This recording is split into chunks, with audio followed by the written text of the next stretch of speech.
All right, ladies and gentlemen, welcome back. It's another amazing episode of the world famous Keepin It Rio podcast.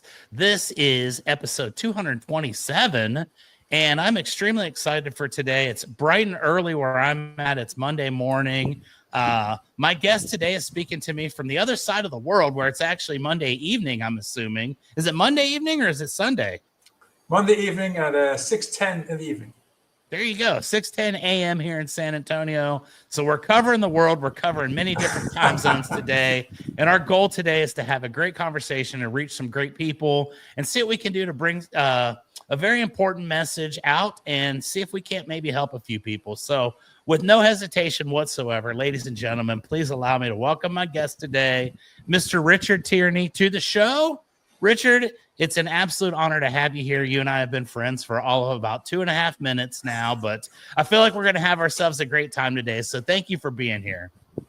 Chuck, a couple of things. Thank you for your energy is powerful. It really is. And 227 episodes it blows my mind. It really does. I was just saying to Chuck, we're nobodies. Like, I don't mean that in a negative sense or any kind of demeaning sense, but we're ordinary people who've taken a chance to try and carry a message in some way. And Chuck, 227 episodes is phenomenal. And to offer this platform for people like myself to come on, I'm delighted, over the moon to be here. Thank you very much for having me. It is absolutely my pleasure. I love doing this. It's a lot of fun.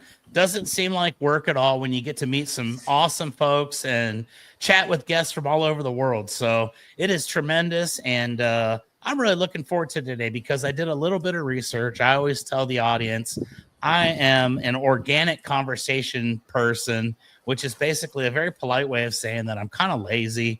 I don't do a lot of research on some of my guests. And like I said, we just met about 3 minutes ago. So there's a lot for us both to learn here together. And I am super pumped for it. So why don't we just kick this episode off, Mr. Tierney, by you letting us know exactly where are you at, what you're doing, and we'll just kind of run with it. And I guarantee we're going to have ourselves a fun hour.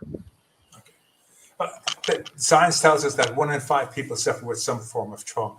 And we know that in every family you have somebody, whether it's mild anxiety to PTSD to depression, to a loss of a pet or a loved one, or bullying or teasing or whatever's going on in the world around you. We're all affected by the world that we live in. It's not a safe world. It's not a healthy world. We have to try and make do. So everyone has some form of trauma in their lives.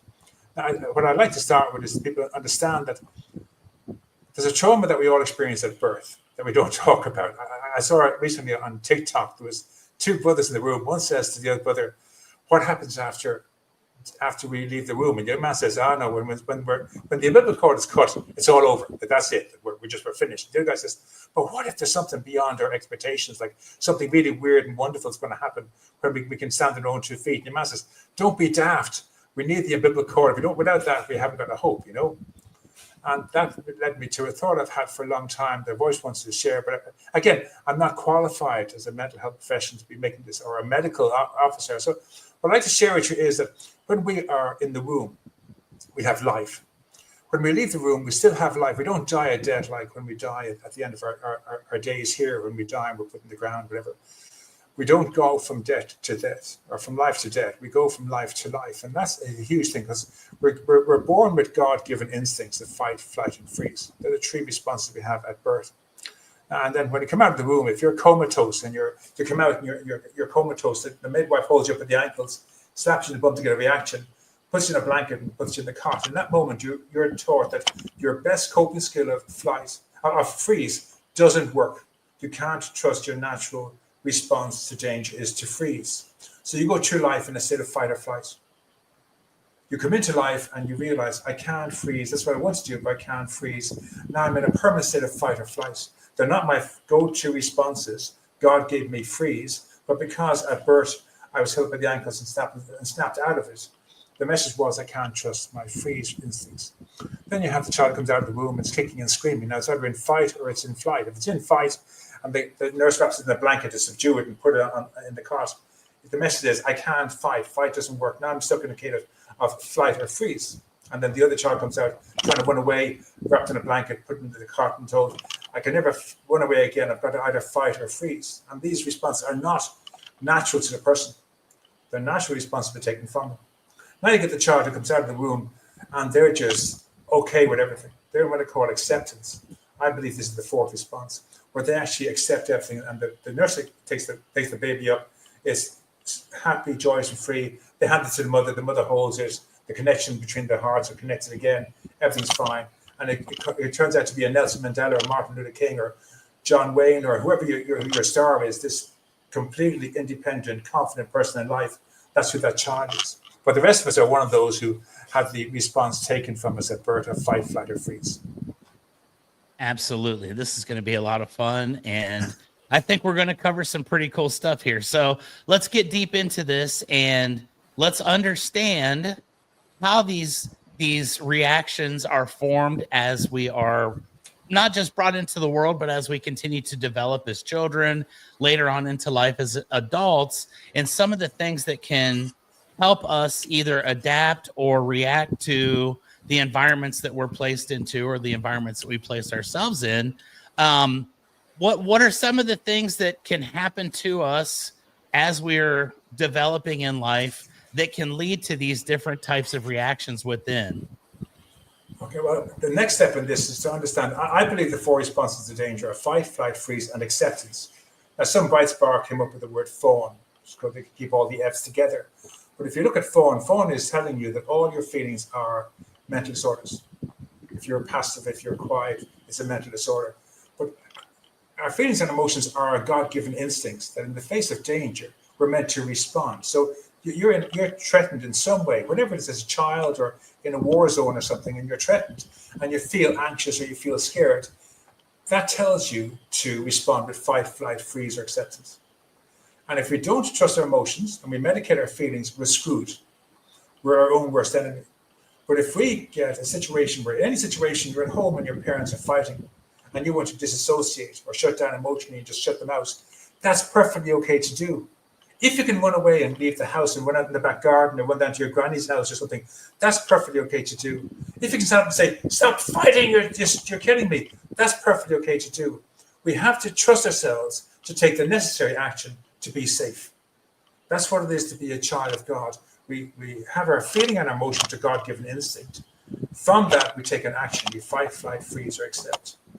We accept that God's in charge. Everything will be okay. I trust God. This will pass. And then, as we know, this too shall pass. Because we fall asleep quick the next day and the days pass. Whatever we go through always passes. So that's the thing we have to understand. Now, if we're growing up in a dysfunctional home, we're in a state of fight, flight, or freeze. And if one of those have been taken from us at birth, and freeze has been taken from us, we're in a state of fight and flight, and it's not our natural response. Our response to danger is to freeze, but we're told if you freeze, you're a coward. You must take some form of action. You have to run away or fight, and you don't want to run away fight because your heart and soul is telling you to freeze.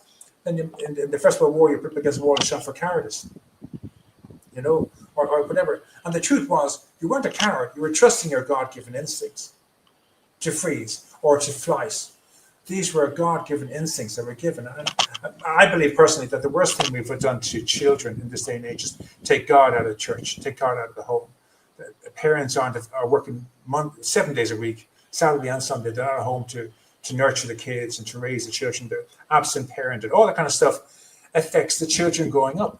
They have no one to turn to. And then they're told they don't hear about God. In my home, we had a catechism class in our Catholic school. Every single day there was a catechism class. There was Holy Communion and confirmation, and we did altar boys. I was an altar boy myself. Everything to do with religion was a part of the growing up experience. So we learned to live with the concept of God in our lives. That if you were baptized, we were saved. If you're Roman Catholic, if you're a Protestant or a Presbyterian, you embrace Jesus Christ as your Lord and Savior, and you're saved. But we were given some sense of idea that we're not totally alone. If our parents abandon us or our schools abandon us, we always have God to fall back on. We always have that in the background.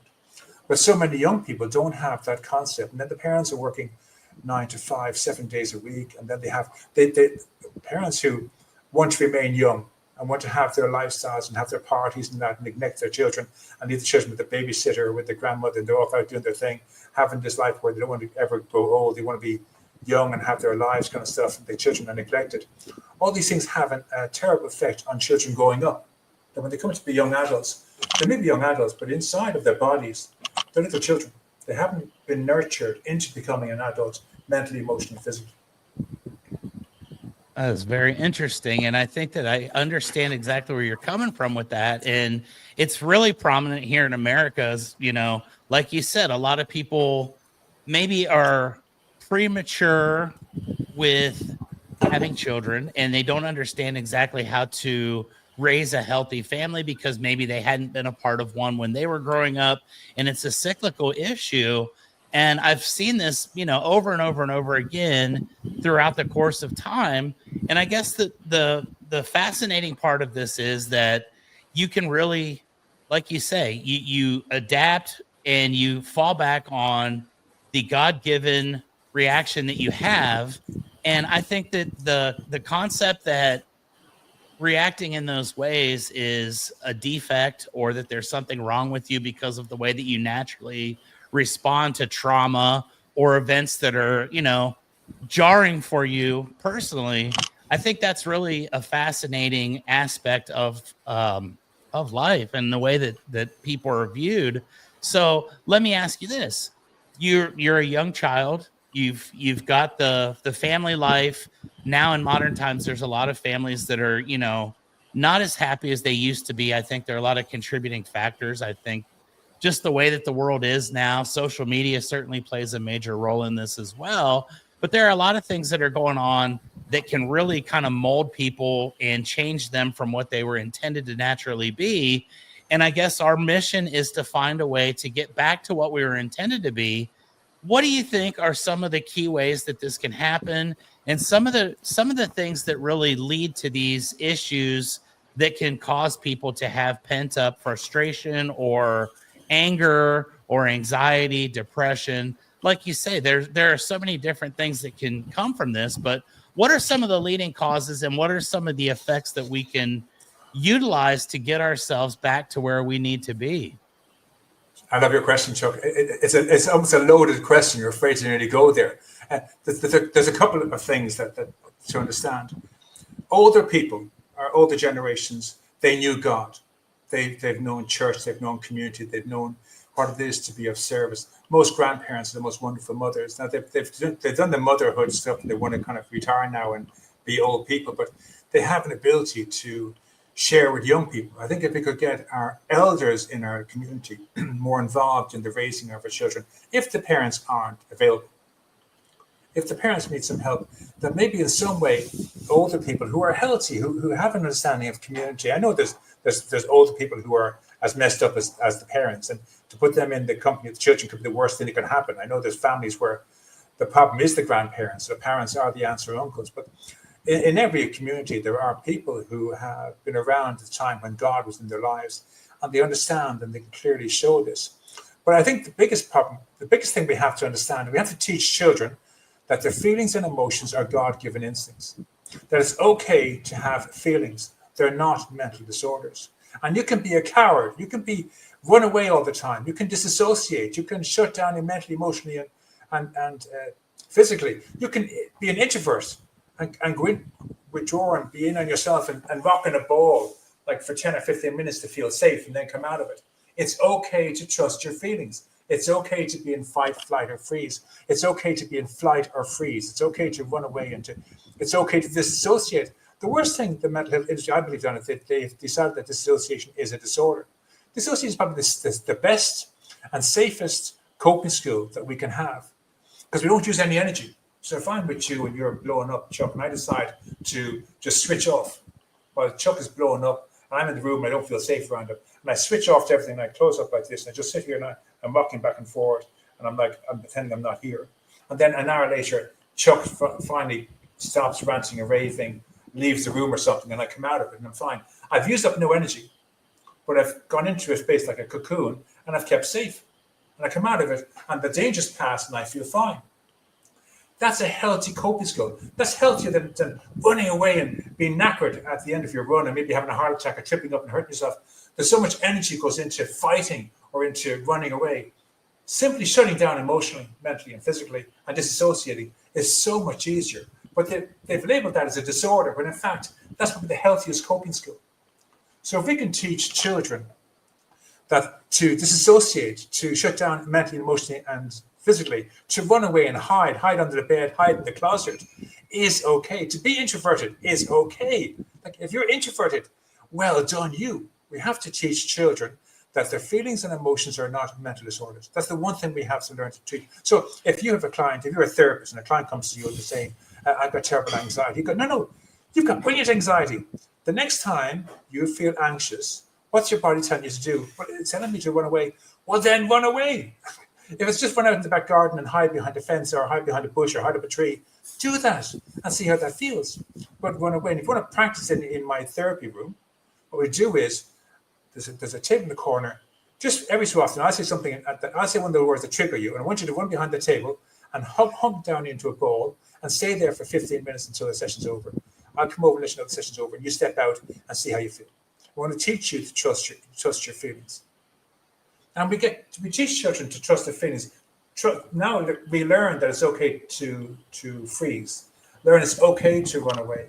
And then teach them different ways to freeze, different ways to run away, different ways to disassociate, different ways to run or hide under the bed or hide in the closet or hide in the bathroom or hide in the spare room or hide out in the car or hide in the boot of the car, hide in the closet, stay in bed, have a nap in the afternoon, tell your mom you're going to go for a nap, you're feeling tired, and have a nap. I have to tell you, when I was younger, and as an adult, I was an adult, 27-year-old male with a 12-year-old child trapped inside me. I would look like an adult, but inside, mentally and emotionally, I was a 12-year-old child because I suffered a trauma at the age of 12. I'd never continued to grow mentally and emotionally. And I remember on my day off from work, my family came over because it just wasn't, I was absolutely crazy. And my family was trying to do an intervention. They came over to my home to kind of talk to me.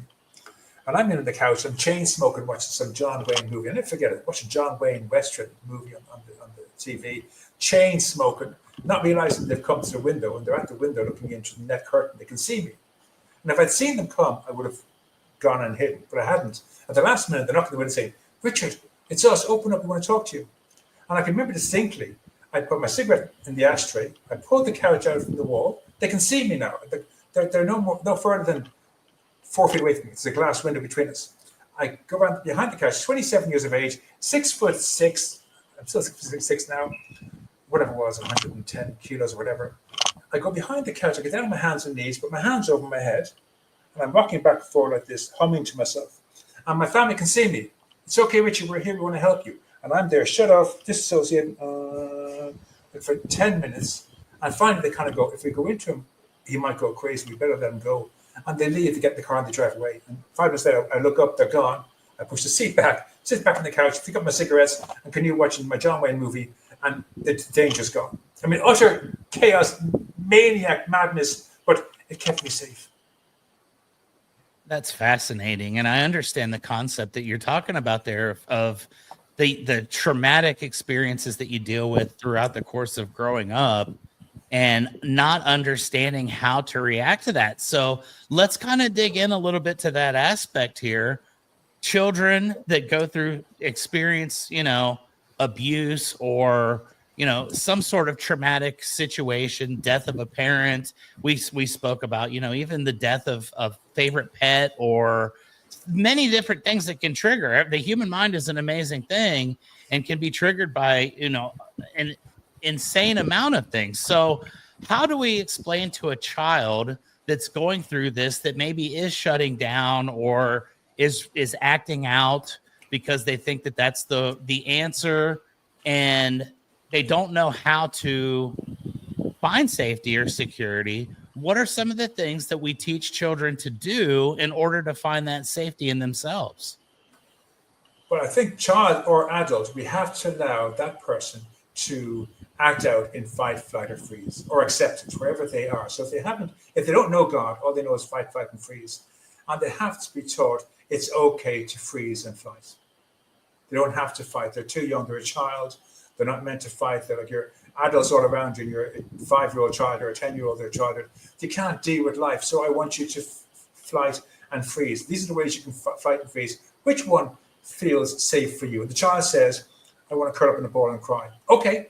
Do you want me to hold you or do you want to go into the corner? I want to do it in the corner. Okay, here's a safe place in my office. Here's a bean bag. Go over there, curl up into a ball, Do you want me to put any music on? Do you want to hold a teddy bear? Whatever the child needs, you give them, and you let them experience freezing in a safe way. Or running away. I need to run away. Okay, listen, the back door is open. Run down to the back of the garden and hide behind the tree there. There is a beanbag behind the tree, and just stay there until you feel comfortable. Then you can go back into my room. Okay? We have an hour here of a therapy session. If you want to run away for an hour, you can. I'll have to give you a call in an hour because I have a client coming in an hour and 10 minutes. But for an hour, run down to the end of the garden there and hide behind the tree, and no one will come near you. When you feel safe, come back into me and tell me how you felt. We have to teach children and adults it's okay. It's not cowardly, especially men. Men have this idea, they've been told that if you're not John Wayne and if you don't stand up and always be fighting, you're a coward and you're less than a man and all this kind of stuff. We have to tell you, you're a child of God first. And if your instinct is to run away or to freeze, please, please, please run away or freeze. Don't think you have to fight if you want to run away. Don't think you have to fight if you freeze. The amount of young men and young women, but generally young men who volunteer to go and fight in a war for the cause of liberty, foreign or domestic, they did it because it was the right thing to do and all their friends are doing it. But they weren't built for war. That song about I'm a lover, not a fighter. They could really be a lover, not a fighter. They're not built for war. They're not built to fight, but they go off and do their duty and to respect of their family and maybe their parents before them were warriors and they went along because it was in the blood or whatever. But they weren't warriors, and they went off and they did their best to hide their flight and fight behavior, their natural coping skills. And they went into war and they suffered the horrors of war when everything in their bodies telling them to run away or to freeze, and they're trying to stand up and fight. And they come back almost broken, disheveled. So it's not just children, it's also grown adults have this problem as well. Getting married because for whatever reason, and you're not emotionally and mentally capable of being married or being with somebody else, or you're selfish, self-centered like a child, there's no way you can step into the shoes of being a responsible, mature adult. And it goes against everything for you to stand up. And we have to teach people how to become adults, teach people about codependence, teach people about manipulation, about being an adult, being mature, not being a child, all this kind of stuff. There's loads of work that can be done that's been neglected.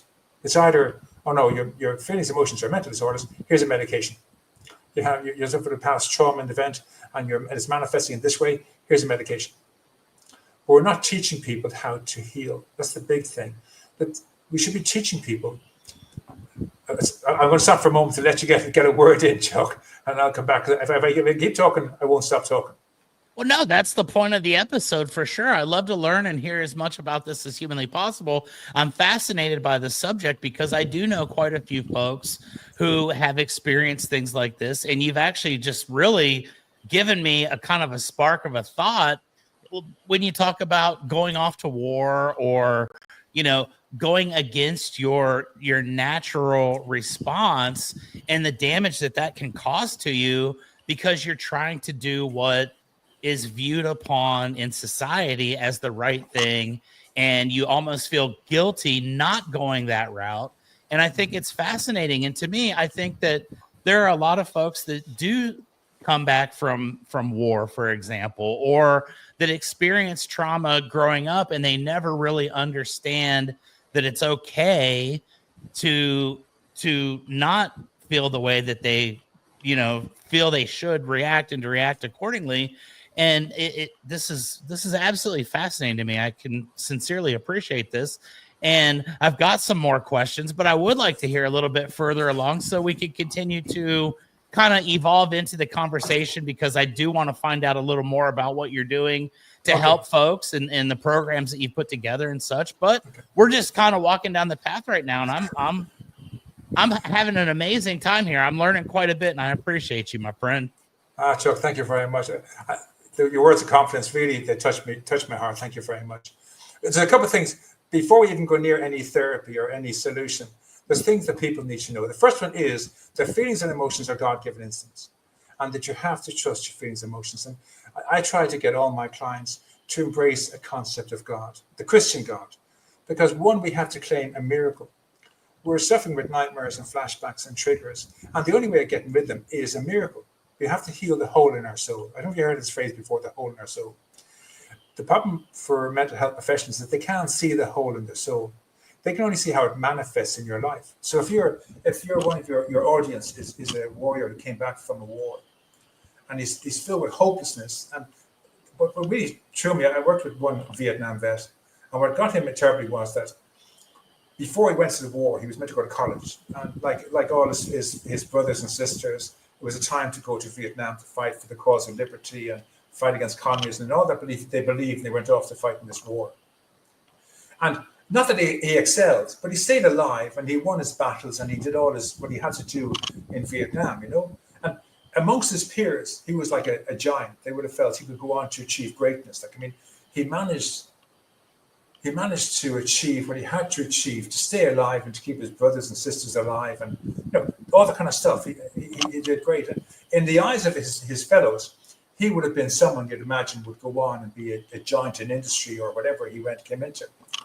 And when he came home to that terrible experience of being called a child killer and all that kind of stuff. It came home to a terrible experience of hopelessness, but also inferiority. Now, over there, he was this giant of a figure amongst his peers. But he came back with all that experience of war into civilization. He felt very inferior. He didn't fit in. He wasn't good enough. He was broken or damaged. And that inferiority and that hopelessness would manifest with bouts of depression, bouts of PTSD, bouts of anxiety, bouts of terrible anger, bipolar anger at people dishing him and ridiculing him and teasing him. And they didn't realize what he'd done or what he tried to do, and the achievements he'd made was belittled.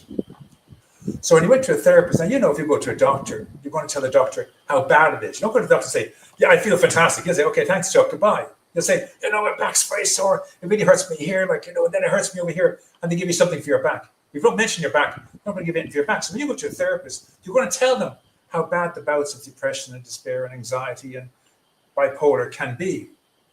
And the therapist hears how it manifests in your life, piles all this together and tells you, you have PTSD type A, B, C, D, E, or you have type complex PTSD, because they're getting what you're presenting with.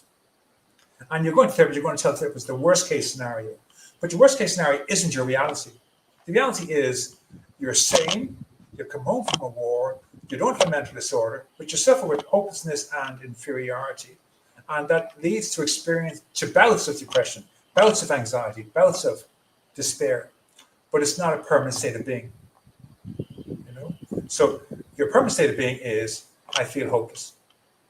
I feel inferior. Teach me how to have hope in my life. Teach me how to be more kind of acceptable of who I am and what I can offer to society, and so on. That's what they need. But they're told, well, these are what you're presenting with, so we're going to treat these as being the problem.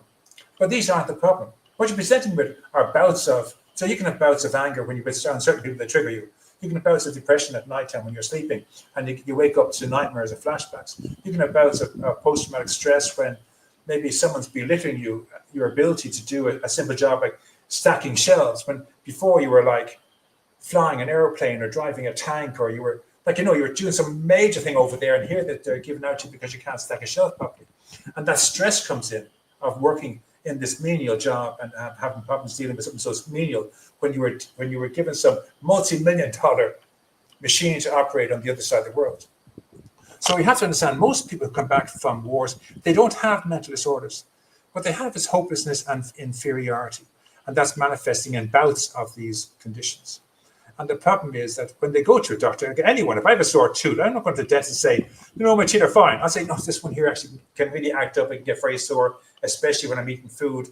And they go, okay, we'll do an x-ray. Yeah, no, you got a root canal there, you got a whatever, and we'll do a job on that tooth. They fix it. If I'm going in saying, yeah, no, everything's great, send me home again, I'll sit up my sore tooth. So we have to understand how your veteran presents isn't his state of being. He's like anyone else, he's conditioned to tell the worst case scenario. But it doesn't mean that's where he is. That's the first thing we have to understand. I believe that 90% of people who've been diagnosed with mental disorders have been misdiagnosed. And that's why they're in therapy for so long. People say they're treatment resistant, but the truth is they're being treated for something they don't have. So you see veterans and they're in therapy for years. I worked with one young chap, and he was on I think it was his 30th therapist over 20 years. Untold medications, untold therapies, hospitals, institutions. Like at some stage, someone has to stop and say, this isn't working. Is it that he's treatment resistant, or are we treating him for the wrong condition? So that's the first point I'd like to put across, to consider. The second one is we have to understand that the family we grew up in may not be our tribe. Okay? This is very important we get this. This is a big part of life. You might be a square peg in a round hole around your family. So you might be a warrior, and they're all nerds and geeks, and they're all bookworms and they're all introverted, but you're an outgoing, sociable kind of guy, and your family are opposed to any family gathering, any social gathering. They won't go anywhere with you. They want to stay at home the whole time and sit in front of the computer playing computer games, and they don't want to step out of the house and be around people. But your nature is to go out. Now, there's nothing wrong with your family. Amongst themselves, they're a perfect fit. But it just so happens that you are a square peg in a round hole. And if you're stuck in a round hole situation where your family aren't your tribe, the best thing you can do is find your tribe. Now, you can still have a relationship with your family, but you do that at arm's length. So you decide, okay, I'm the geek, I'm the nerd, I'm the gamer. My family are all outgoing, extroverted, social animals, success-driven, all the kind of stuff. And they watch football and they watch all these kinds of stuff. And I just want to sit on my computer and play my computer games and read my books and whatever. And that's my thing. Well, you find other people who do that too. And when you find those people, you fit in. And they accept you for who you are. It might be the fact that if you're a veteran and you're trying to fit back into your family of origin, which are civilians, and everything about them is no longer who you are, it may be the best thing you can do is not to go back into the army to fight, but maybe go back into the army to work on an army base amongst your peers as a driver or a secretary or a military police or some service on the base where you're with your fellows, where you're with people who know you and understand you. You know, enlistment officer, where you go off and you're looking to people to join up or something. But your experience of coming through a war and coming out the other side, that's invaluable to teach people about this. You're not mentally disordered. You don't have do you want to fight, flight, or freeze? If you brought that to the army, imagine if you were in and you had an office where you said, okay, what's your first instinct? To fight, flight, or freeze? Then you can help people. Okay, he's for the army, he's for the office, he's for transport, or he's for the kitchens or something. You'll be able to help soldiers find their right space, put the right people in the right place. I think that if we can help veterans especially find their tribe, the family of origin may have been their tribe before the war, before the conflict, but their family of their origin may no longer be their tribe today, and they're trying to fit into something that they just don't fit into. You know, oh, their family were passive aggressive and were opposed to. Now suddenly they're opposed to the Vietnam War. When you went off the Vietnam War, they were clapping you the back, but then they've heard all the commotions, and now they're opposed to it, and they're throwing stones from their glass house and throwing eggshells. They're not your tribe anymore, and you step off and you find your tribe. So I think there's a huge amount of finding our tribe, trusting our instincts, and there's a third one, but I'll get that in a moment. That's really to keep you going for now, Joe. Yeah, I love this. Okay, so I've got a couple things I'd like to discuss about what we just heard here. And the first thing is, it's very fascinating to me that you mentioned, when you go in to therapy, you're giving the worst case scenario, and in many cases, that is not the true reality. It's you're telling the worst of the worst. Like you say, you don't go to the doctor and say, I feel fine. Oh my gosh, I'm dying here, doc, and I need your help. Misdiagnosis and then prolonged exposure to therapy. My question to you, point blank, is, Richard, do you think that it behooves the therapists and the medical professionals of the world to keep people in that circle for as long as they possibly can with the medications, with the, hey, misdiagnosis potentially, but we don't think you're quite fixed. We still think there's something wrong. Does that actually benefit the medical field?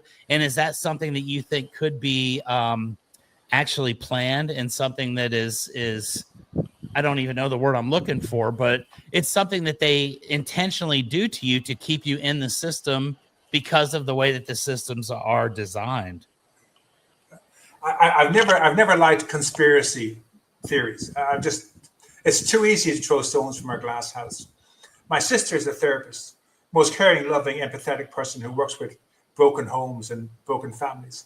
She doesn't do it to keep people in the business. She's just trying to help the best she can.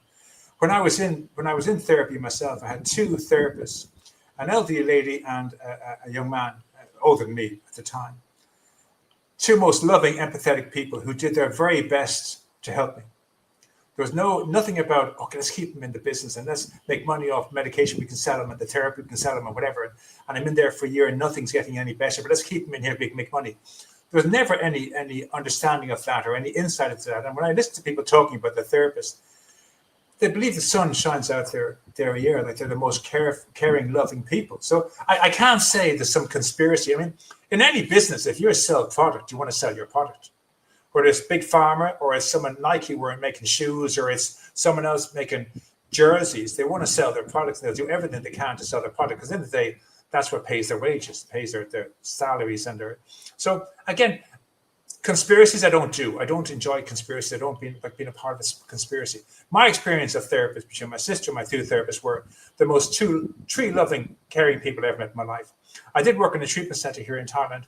And the staff that worked there, who worked in the therapy field, again, kind-hearted, loving, caring people who, when their clients didn't make it for any reason, they'd be soul destroyed. Few therapists gave up work because a client they worked with, who seemed to be getting the message, when they left therapy, took their life. And it's destroyed them, that everything they did and everything they tried didn't help. So I can't say therapists are baddies or hospitals are baddies or institutions are baddies. There's certainly, in every business, there's someone out to make money. And they're trying to sell medication or trying to sell, you go to a treatment center and instead of staying for 30 days, they can stay for 60 days or 90 days because it's $15,000 or $10,000 for a month or 2 months. And they're out to make money. They've got to pay their staff and pay their wages and make money so they can send their kids to a good school. So it's all that's behind. There is greed and there is money behind everything. And to say there isn't would be a stupid, foolish thing to say. But I think the big problem we have is, I love the fact that you can find Christian therapists and Christian psychologists. I think there should be an onus more to get Christian psychologists, Christian therapists involved in the process. Because what I believe is everyone has what they call a hole in the soul. What happened in the past, whether you're a veteran or something of a childhood or again, a woman or a man marries for love, not knowing that the person they're marrying and their family they're marrying into are narcissists. They get married and they end up living this horrible life in this narcissistic home. And eventually they break free of it and they go on to have their life. And so they're trying to live, but they have a hole in their soul from the experience of what their younger self experienced being married to a narcissist. And then the veteran has the experience, the hole in the soul of what happened to their younger self who was in the war or in the childhood or something. Okay, so the hole in the soul is very, very real. And we need to learn how to heal the hole in our soul. But therapists can only treat how it manifests. They can only treat how you present. So you could be sitting there, Chuck, with the most horrible hole in your soul because you suffered abuse in your childhood, or you were a veteran and you suffered the horrors of war, or a narcissistic relationship or something, and it's eating away at you. And the outside you put on a brave face and everyone thinks, oh, Chuck's happy, joyous and free. But inside it's eating away at you. And you have all this anger and resentment inside you, and you're putting on a brave face, but the person who hurt you is in front of you, and it's eating away at you inside, and you're going to have this brave face on, smiling, telling you everything's fine, but it's eating away at you. Now, the therapist can only work with how you manifest. So if you're angry or bipolar, they treat the anger bipolar. They can't see the hole in your soul. We have to find a way of treating the hole in the soul. And the only way I believe, I try to work a way of creating a program that would do this. And the only program I found which allows you to claim miracles is the Christian faith. And the Christian says you don't have to be a priest or a pastor or a minister or some spiritual guru. People like you and I, and like your audience who are roofers or they're laborers and they're veterans, they can claim a miracle today and get it. It's that simple. You don't have to wait for 5 years or when you've read the Bible 500 times or you've gone to church or you've been baptized. You can ask God for a miracle today and he'll give it to you. And I teach my clients how to do that. And it's so simple. It's like, you wouldn't believe it. You're thinking, Why didn't someone tell me this before? It's that easy to get a miracle. And it is that easy. It's like changing your attitude towards your feelings and emotions and accepting the God-given instincts. That there is a miracle in itself. If you've been ruled by your fears and your feelings and your emotions and thinking that's how you respond is a mental disorder, and someone comes along and tells you, no, how you respond is safe, and you start dissociating and feeling okay about it, you'd know in that moment that's a miracle. You just know that. You kind of go, fuck, I've just made a decision not to listen to the voices in my head, not to when I'm scared, I allow myself to run away now or to hide. And I don't tell anybody, I just hide in the closet. Everyone leaves and I come out of the closet. It's like, wow, that was fantastic. My closet is now my favorite place to go. I'm a grown adult male, 64 years of age, but I'm not telling my wife or anybody, but the next time there's a danger happening, I'm going to hide in the closet. I could just climb into my wardrobe, close the door, stay there for 10 minutes, and then come out. And when the mother-in-law's left or whatever it is, or the neighbor's left, I climb out of the wardrobe and I'll kind of go, that was easy. I'll hide in the bathroom behind the net curtain, the washer curtain in the shower. I'll hide under the bed. You start learning to trust your instincts. And when you do, you realize these are miracle moments that you have created yourself by simply learning these truths.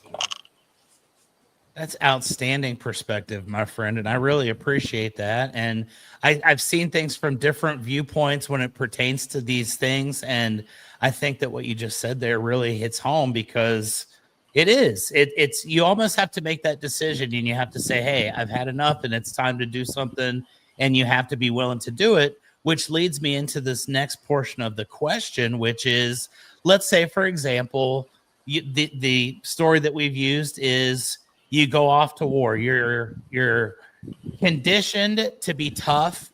You're conditioned to not really show any emotion at this point. You come back home, you feel overwhelmed because of the reception that you get and the fact that you now have a sense of inferiority, a sense of depression, a sense of hopelessness, because you've lost what you perceive to be your purpose. And in order to get this purpose back, you have to be willing to say, hey, this is not me. This is not who I am. I'm somebody totally different. But society, once again, kind of discourages you from this. And let's say that you come back and you're really fighting with the ability or the lack of being able to stand up for yourself and say, hey, I need to make a change because of the way that you're going to be viewed publicly, because of the way your family is going to perceive you. What are some things that people can do to get to that point where they accept that they need to do something different and then actually have the courage to do it? Thank you very much. A couple of things. One is you find your tribe. There's no point in you going back into a space that you don't fit into. If you do that, you're your worst enemy. If you're finding yourself going into a space where you don't fit in, where people ridicule you or tease you or berate you or slag you or put you down or whatever, and you choose to live in that space, you're doing this to you. You can't blame anybody. You're doing this to you. So again, if it means you move out of the house and you move into a veterans center where you're with fellow veterans, and maybe most of the veterans are bitching and moaning, but you find some veteran who isn't bitching and moaning, who's interested in learning about coping skills or learning about codependency, and you go to classes together and you find some way of learning skills together with other veterans who want to have a life. And then maybe between the money you get from the social welfare, you find some house you rent and you have your own space where it's a healthy space with no victimhood allowed in this house, no martyrdom, no blaming, whatever. We're looking for skills to improve ourselves. What can we do to improve ourselves? What can we do to learn about healthy boundaries? Allowing ourselves to, okay, today we're going to freeze, and everything we're going to freeze, okay? We're all going to disassociate. We're going to curl up in a ball and just rock back and forth. We're all going to laugh or cry, or you find a way of, when you're with your brothers, your tribe, it's okay to be you. It's okay to take chances because your tribe understands you. So a big part of this is finding your tribe. There's two other God things I want to share with you that are really help an awful lot. One is to understand that God answers all our prayers all day long. This blew me away. I learned this from an elderly 83-year-old Protestant priest. He taught me this a few months, about a year ago now. Blew me away. I'd never heard this in my life. I'd never learned this growing up and never learned from anybody. So he answers our prayers all day long. Our prayers aren't the prayers we learned at our mother's knee. It wasn't the prayers we learned in school or in church. They're the prayers of other people, powerful prayers for them. but they're not our prayers. Their prayers can be powerful for us if we take their prayer and then we mold it to fit ourselves. Okay? But our prayers are our self-talk. The things we say to ourselves all day long, we think no one's listening. They're our prayers. So if I'm going around saying, I have depression, I have PTSD, no one likes me, I can't find a job, I can't find a girlfriend or a boyfriend or a husband or a wife, or I can't start a family, or I can't get a place to live. If these are the things we're saying, God doesn't do feelings. Whatever we ask for, he gives us. The Bible says, ask and you shall receive. So if your prayers are scarcity and poverty, depression, despair, anger, resentment, frustration, shame, guilt, if these are your thoughts, you say to yourself, when no one's looking, you think no one's listening, these are your prayers and God answers them tenfold. So we have to learn to change our prayers. We have to learn to say things like, I am happy, joyous, and free. I am fruitful, I am bountiful, I am abundant, I am a millionaire, I'm a multimillionaire, I have the perfect job, I've been offered the perfect job, I've just got the perfect girlfriend or boyfriend, or I'm getting married, I'm going to have a house. You start saying things you want, God hears this, and he manifests into your life. The greatest power of manifestation is when you can change your self-talk into positive, like you have it already. God hears that. Chuck has it already. Oh, Chuck has it already. He's got 5,000 followers, 5,000 channels. Okay, he's got 5,000 episodes. Okay, we're giving Chuck 5,000 episodes. And suddenly you get this influx of people booking you for sessions. Suddenly you got 5,000. You're kind of going, how did that happen? I had 227, now I got 5,000. What happened? But you start acting and speaking and behaving as though you're cured, you're healthy, you're whole. God hears this and says, okay, Chuck is no longer suffering with PTSD. He's healthy and whole. Bang, you're healthy and whole. Now, you have to do this like 10 times a day for 30 days. And by day 10, you won't know yourself. So going to bed at night to say, okay, God, I'm happy, joyous, and free. I love my life. I forgive all my enemies. I forgive myself. I'm a perfect whole person today. You go to bed in that state. That's the last thought you have. So your nightmares, flashbacks take a back seat as your mind starts ruminate over these new ideas. In the morning you wake up and you say the same thing again. You write down a bit of paper. On your commute to work, you say the same thing. In your work, stacking shelves. You're stacking shelves. I'm happy, joyous, and free. I'm a wonderful guy. I'm having a great life. I'm doing this kind of stuff. And it starts coming out in your whole persona. People start being attracted to you. You're happy, you're joyous, you're free, you're relaxed, you're calm. People can't press your buttons because you're just giving off this energy. On your morning break, you go for a cup of tea in the canteen and you go somewhere 5 minutes, go to the toilets, put the seat down, close the door, sit in the toilet seat and repeat your mantra. I'm happy, joyous, and free. I love my life. I love my life. I'm a happy veteran. I love this life. I have now stacking shelves. I'm finding my space in my life. I was great to be a veteran, but now I'm a normal human being. I'm a child of God. I love my life today. I'm going to go on and start a family and have a life. And then at your lunch break, the same thing. And then the afternoon break. And then before you commute home and on the commute home and you get home in the evening and go for a walk around the block before bedtime, do it then. And then before you sleep, say it again. And do this every day for about 30 days. And by day 10, you won't know yourself. And your audience won't know yourself. Everything about you will change. People will be attracted to you. Suddenly, someone fancied you, but they could see the blazing anger in your eyes. They were always afraid of coming near you. And suddenly they look at you and you're like the most kind, gentle, loving person. They kind of go, listen, Chuck, I don't normally ask people out, but I'm attracted to you. Will you come out for dinner? You're kind of going, oh, I've just been asked out by the most beautiful girl I've ever seen. Yes, I'll come out. And you kind of go, how did that happen? And what happened was you changed your energy. So if God, whatever you're saying, God's hearing that and he's responding to that. God gave us free will in the book of instructions. And the book of instructions, the Bible tells us how to use our free will properly. But most of us ignore the instructions and go our own way with disastrous results. So if you could read Matthew, Luke, any of these books in the New Testament, and it says, whatever you think on, think things that are virtuous, that are good and joyous and happy, and whatever you ask for, you get. Whatever you seek, you find. Whatever you knock on, it's open to you. So asking is, every day you say this. Seeking is, suddenly your attitude and your whole energy changes. And the knocking is, people see it as your new reality. And suddenly, out of nowhere, simply by doing this yourself, you performed a miracle. I've done this myself. I've seen it myself. I've seen it 104 clients I've worked with where we do this. And in 30 days, less than 30 days, 10 days time, we're a completely new person. Everyone around us kind of goes, what happened? Like, did you take a new pill or something? Or did you, what's happened to you? And you kind of go, no, I'm just a change of attitude. And it's like, it's that simple. This is an inside job, Chuck. No one can save or fix you. But you can change or fix you simply by changing your attitude, your outlook, your perspective. That's the first of the three. The second one is to understand that we are not the target or the victim of anybody else. So again, if one of your audience is a veteran and he was in, let's say Vietnam, it's probably the easiest one to say.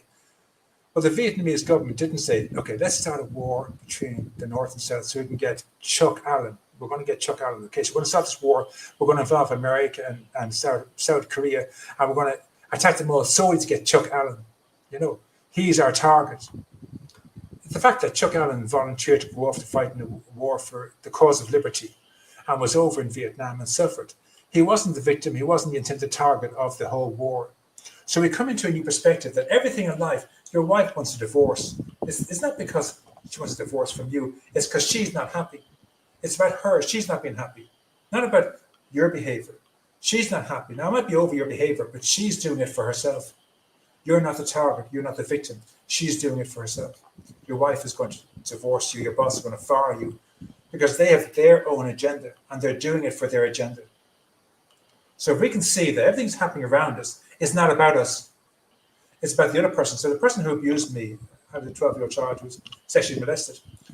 I wasn't his target. And he may have said, I'm going to molest Richard Tierney, but he was molesting for him to express himself. And I happened to be the collateral damage. But I wasn't the victim. I wasn't the target. I wasn't in the wrong place. It wasn't my fault. I was collateral damage. A veteran in Vietnam was collateral damage. A woman who married for love and married narcissistic was collateral damage. The intent that man wasn't born thinking, okay, I'm going to grow up at the age of 34, I'm going to marry a girl called Sheila, I'm going to physically, mentally, and emotionally abuse her. She was never the target or the victim. He was doing his thing for his needs. It sounds crazy, but we all do everything selfishly for our own needs. And if it affects somebody else, they're not our target. We're just acting out for ourselves. So in this instance, if we can teach your audience that whatever happened in the past, they weren't the target or the victim. Whatever happens in the future, they're not the target or the victim. That helps them to protect themselves from being affected by anybody else. You almost say, okay, God's in my corner. Whatever's going to happen is going to happen. I'm going to be safe. I'm going to be okay. But it's not about me. You're acting out to fulfill your deepest, darkest needs, which might be highly diabolical, but it's about you, nothing to do with me. Not my fault. I'm in the wrong place. I shouldn't have worn this dress. I shouldn't have gone for a drink tonight. I shouldn't have walked down this dark street. Nothing to do with me. You're acting out your shit. I happen to be collateral damage. I'll tell you what you just said there over the last couple minutes was so impactful. And I hope that this message gets to the right people. And I know that it will, because you're so spot on. The way that you talk to yourself, the way that you perceive yourself is your true reality, whether or not it was intended to be the way that it was. The way that you see things is the way that it is for you. And I really appreciate your perspective saying it was never really about you. It was about the other person. And you were just kind of there. And I think so many people victimize themselves just in their own heads, and they see themselves as being the target, when in reality, it just kind of happened that way. And I can't tell you how much I appreciate that perspective, because it really does hit home. And I think that a lot of people that are watching this episode are going to hear that and say, wow, you know what? He's right. And I've been holding this all inside for many years, and I've always viewed myself as a victim. And I'll tell you, a perfect example for me is I grew up with this. My mom, she had PTSD from something that happened to her that was beyond her control, but she viewed herself as the victim, and it led all the way until her final days on earth, where, you know, everything was just, I'm unlucky, and if anything can go wrong, it's going to happen to me. And it was never that. It was always the fact that, you know, you were just kind of in the wrong place, the wrong time, something happened, and the way that you perceived it is what really cemented who you saw yourself as. And it was very sad to me to watch. And I always vowed that I would never feel that way, but I'm not going to lie and say that I never feel that way, because I think we all do at some point. I think it's inevitable that something will happen somewhere along the way that leads you to kind of have a skewed sense of who you are and your importance or your value to the world. And being able to just kind of put that in words was, you know, that was super impactful. So thank you for sharing that. We're coming up on the hour. I usually try to Wow. keep these around an hour, but I've got a couple other questions I'd like to ask you. Obviously, this is something that you just kind of touched on.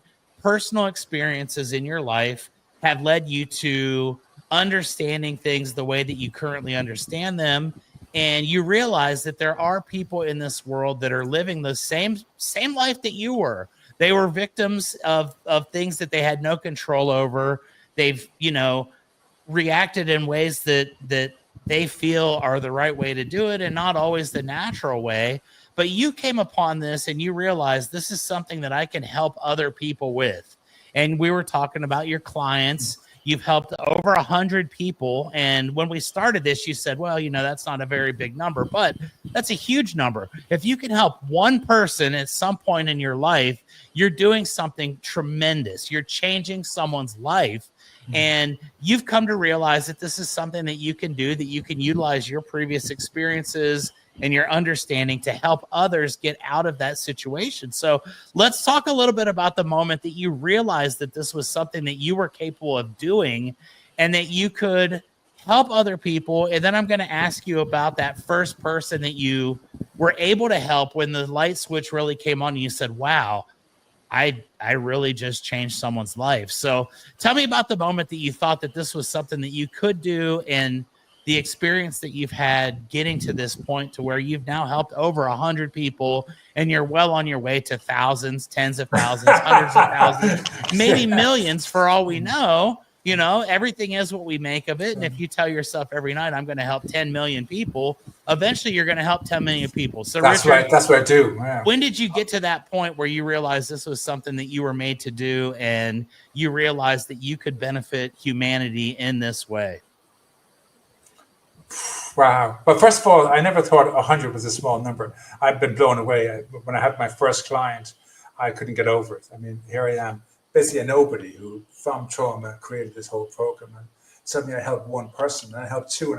So I've never seen hundreds being small. We were just saying about, you think the floodgates would open by now, I'd have 100,000 or a million or 10, with a billion people in the world diagnosed with, or I believe misdiagnosed with mental disorders. By now I'd have like millions, behind me, and I have 104. And that's what I meant by saying it's a small number, but I never saw it as a small number. Each one of these people I worked with was mind blowing. I'm not 64 years of age. I don't know how many I'd ever get to. But so anyway, a couple of things. One was, I've been a victim all my life, and we're conditioned to be victims. Society conditions us to be victims. I think the whole mental health is to come from the sense of being a victim and be dependent upon social welfare. You don't work, you'll get social welfare for your house and for your rent and for food, and become dependent on the state. And all that stuff. We're very much been conditioned to be victims. And you see it across. People are suing people for the most silly things. You see all these chat shows where now wokeism has become so big you can sue anybody for anything. Like, just be a victim. Just be a victim and sue and this kind of stuff. And crazy kind of stuff. So the whole world seems to be celebrating victimhood. And I grew up as a victim because of what happened as a 12.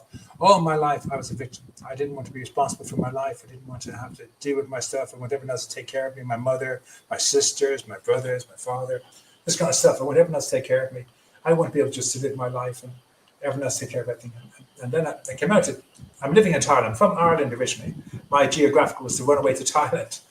I planned to kill myself originally, but that's another story anyway. And luckily it didn't happen. But I came to Thailand to run away from life. I was so full of shame and all that kind of stuff you have growing up.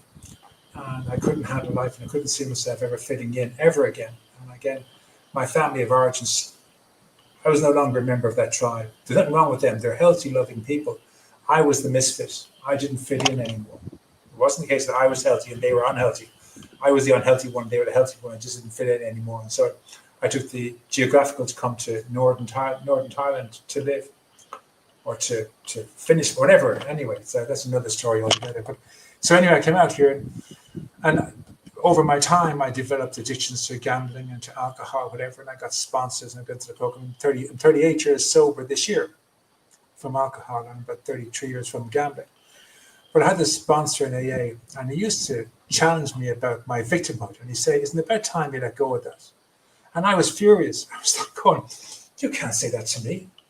I suffered this as a child, and you can't say to me, let it go. And he's kind of going, yeah, but you're a 55-year-old man now. You're not a 12-year-old child. It didn't happen to you. And I'm kind of going, what's it mean it didn't happen to me? When I was 12, and he goes, no, you're 55 years of age. You're alive today at 55 years of age. You're not a 12-year-old child. What happened to that 12-year-old child didn't happen to you. And if you could step back in time today, would you let it happen? I'm kind of going, no, I'd murder the fucker. So it didn't happen to me. That was the shock. And I was very angry with this guy for saying it in the first place, because I reveled in being a victim. The poor me's, and this is terrible, this happened to me. And there's a great badge of honor in being a victim. And the number of programs and fellowships and support groups that support being a victim. And I remember 4 or 5 different groups, and in every group, there's this band of people who are victims. And they don't want to get well. They want to celebrate victimhood, and this happened to me, and band together and against the establishment and against whatever, And I was a part of that for a long time, Stay away from being a part of the community by being a victim, and that makes you different. And you can never fit in, but you have your own little circle of people who know how you feel and that kind of stuff. So this guy he challenged me, said, "Isn't it time to let that go?" And I was furious with this guy. I was in a dark place when he said that to me. I was really angry that someone could be so uncaring to say such a thing to me, that I wasn't a victim anymore. It didn't happen to me. But there's the first man I'd let get close to me on an emotional level after my childhood. I'd never let anyone get close. So I said I'd look at this. So I really looked into this and worked out how I could look at this. And I realized that what happened in the past didn't happen to this 55-year-old man. It happened to a 12-year-old child, and I was carrying sympathy pains for that child, and I had support and solidarity for what he went through. But he went through it, not me. My life is in these 24 hours in front of you. So I'm 64 years of age today. I'm here in Thailand. I'm on my PC having a chat with Chuck on his Keepin It Rio podcast. I've had a wonderful day today. I dropped my daughter and son into the shopping centre to meet their cousin. My wife's downstairs. I had did some meditation. This is where my life is today. And what happened 52 years ago didn't happen to me. It happened to a 12-year-old child. So I can't say I was molested at 12 years of age, because this 64-year-old man can never be 12 years of age, ever again. I can only be 64 because I am 64. This is where my life is here and now. I can't be 12. I can't be 63. I can't be 61. I can't be 60. I can't even be the person I was yesterday. Yesterday, I was a little bit nervous and apprehensive and excited about coming onto Chuck's chat show tonight. And would I present myself? Would I speak slowly and clearly? And would I be interesting enough that Chuck wouldn't shelve my session, that he would present it? Would I make enough sense to him? And you have this before every podcast. Will I make sense? Will I come across as a lunatic or someone sane? Will I have a message for Chuck's audience? That was me yesterday. Today, I feel like I'm in the element. I'm in the groove. 2 different people completely. I really feel as though I'm carrying a message here, and your words of encouragement and kindness really have strengthened my resolve and my drive. But I'm a different person today than I was yesterday. I'm completely. The person yesterday nervous. Today, I'm in my element. I'm flying. I could talk for hours. 2 different people. And if I'm here today with you, I can't be the person I was yesterday, nervous about meeting you. The person yesterday never met you. I feel as though we're good friends for the last 23 minutes. So that's the big thing. If I live today, I can't be living at the age of 12. So you're a veteran who's maybe in his 50 years of age, and maybe he was in Korea or Kuwait or Iraq or one of these places 20 years ago. He wasn't there because he's working in America. He's fixing roofs, or he's plumbing, or he's stacking shelves in the day to day, and he's not in a war zone 20 years ago, 5,000 miles away. So it didn't happen to him. And this is the big thing I try to get to my clients. Understand that what happened in the past didn't happen to you. It happened to a younger aspect of you. And you carry the memory of what happened to him and sympathy pains for him or her. I say him. If you're her, please forgive me for saying him only. I don't mean to be sexist. I just use one pronoun.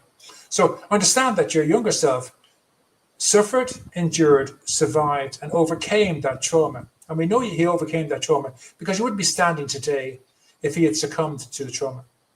So your younger version who came back from the war, he was the younger version who went out to the war. So that young 18 or 19-year-old who enlisted, that's the person who suffered the trauma.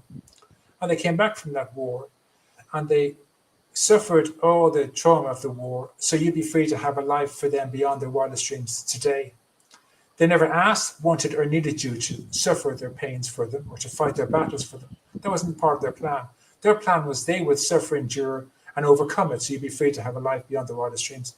And they sacrificed so much, you'd be free today.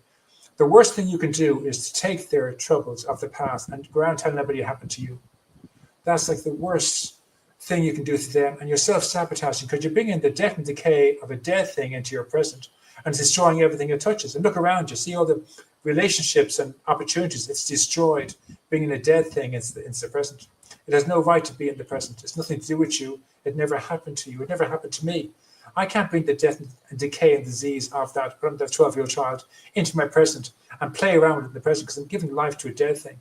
And a dead thing just causes disease and death and decay and destroys everything it touches. And I look back at relationships that destroyed, girlfriends, family relationships, opportunities to get a job, whatever, destroyed it because I was in this place of hate and victimhood, and it blocked me from having a life.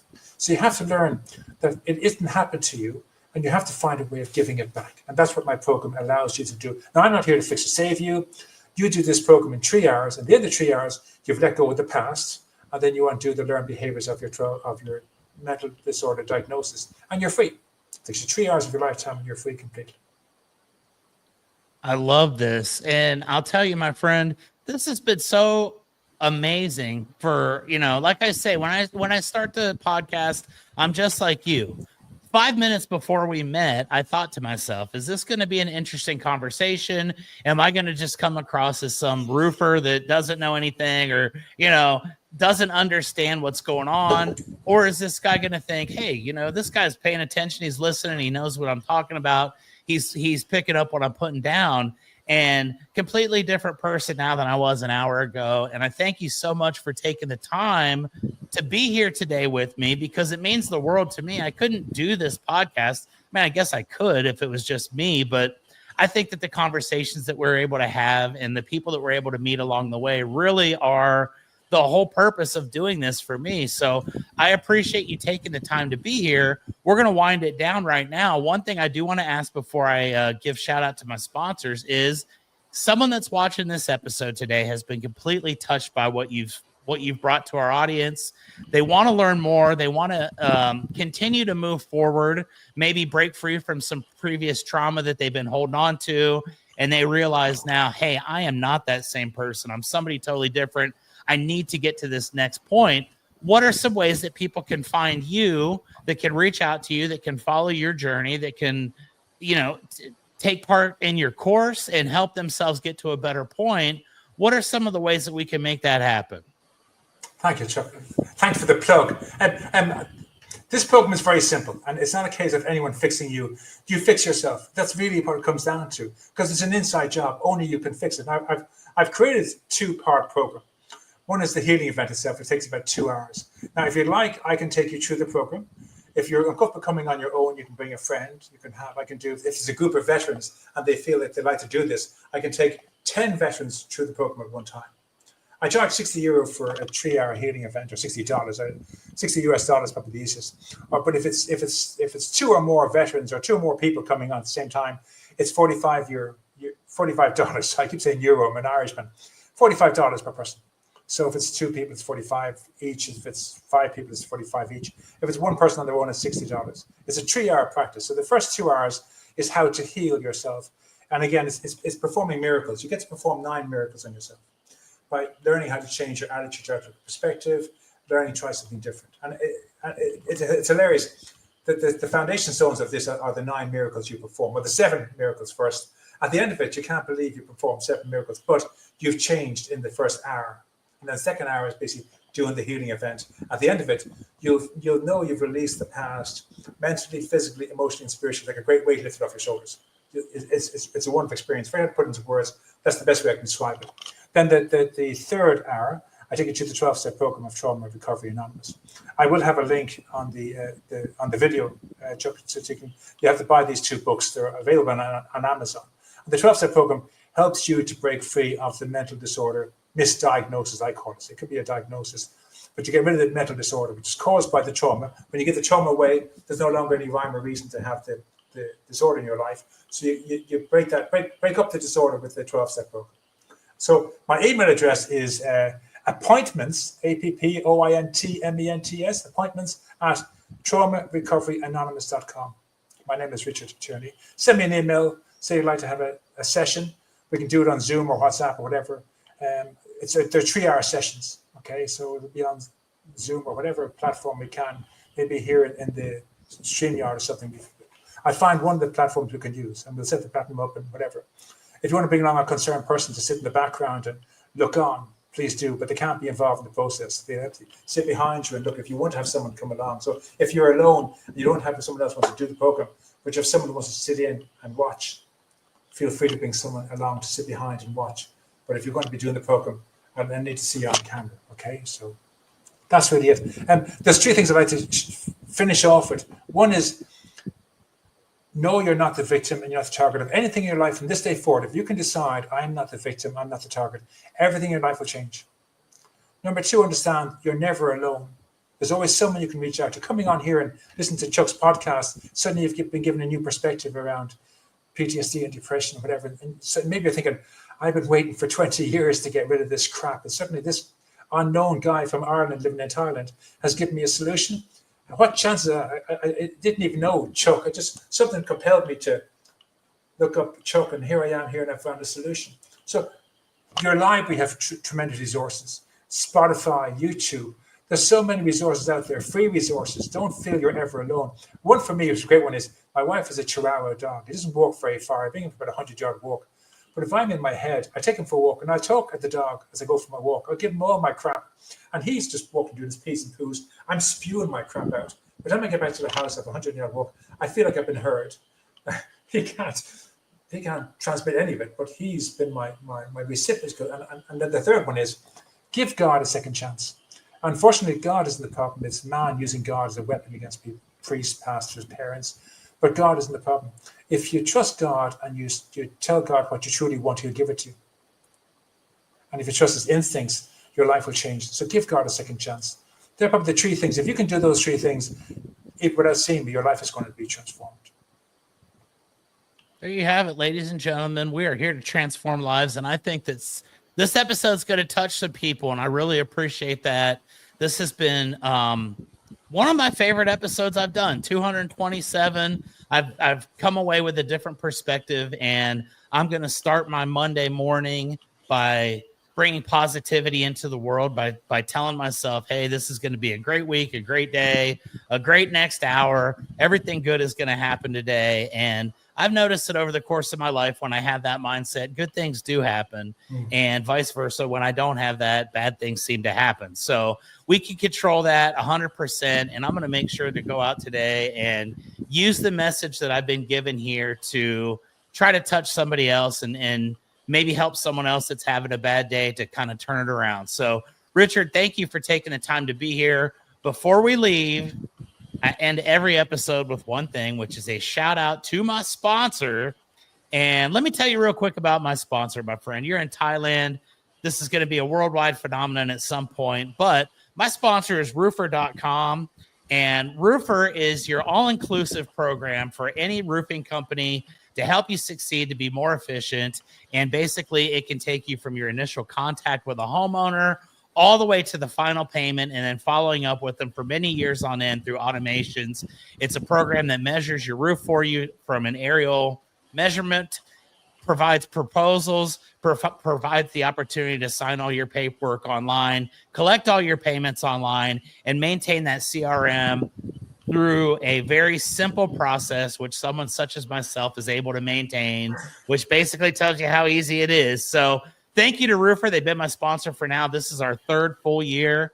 And I love everybody at Roofer. They've done so much for me and my roofing company. They've been a great sponsor of the podcast. And thank you to them. And like I always say, if you're watching this and you have a roofing company and you're not using Roofer, I don't know why, but I think it'd be a great idea. So until next time, ladies and gentlemen, this has been episode 227 of Keepin It Rio.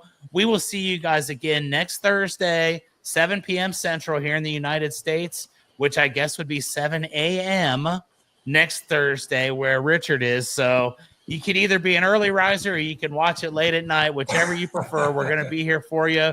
We're covering the globe, and I appreciate everybody that watches, that shares their thoughts on the podcast, that share the podcast episodes with other people. Thank you guys very much. I'm going to end this with a short ad for our sponsor. Richard, if you'd stick around for just a couple moments after we're done here, you and I will end our conversation. But thank you for the time today, and thank you, everybody, for watching. We'll see you all next week. Thank you. We're Roofer. We know that managing a roofing business can be chaotic, so we created a single platform with all the tools you need to easily run your roofing business. Stop switching between multiple different softwares and experience streamlined operations from lead to payment in hours instead of days. Visit roofr.com to get started for free today.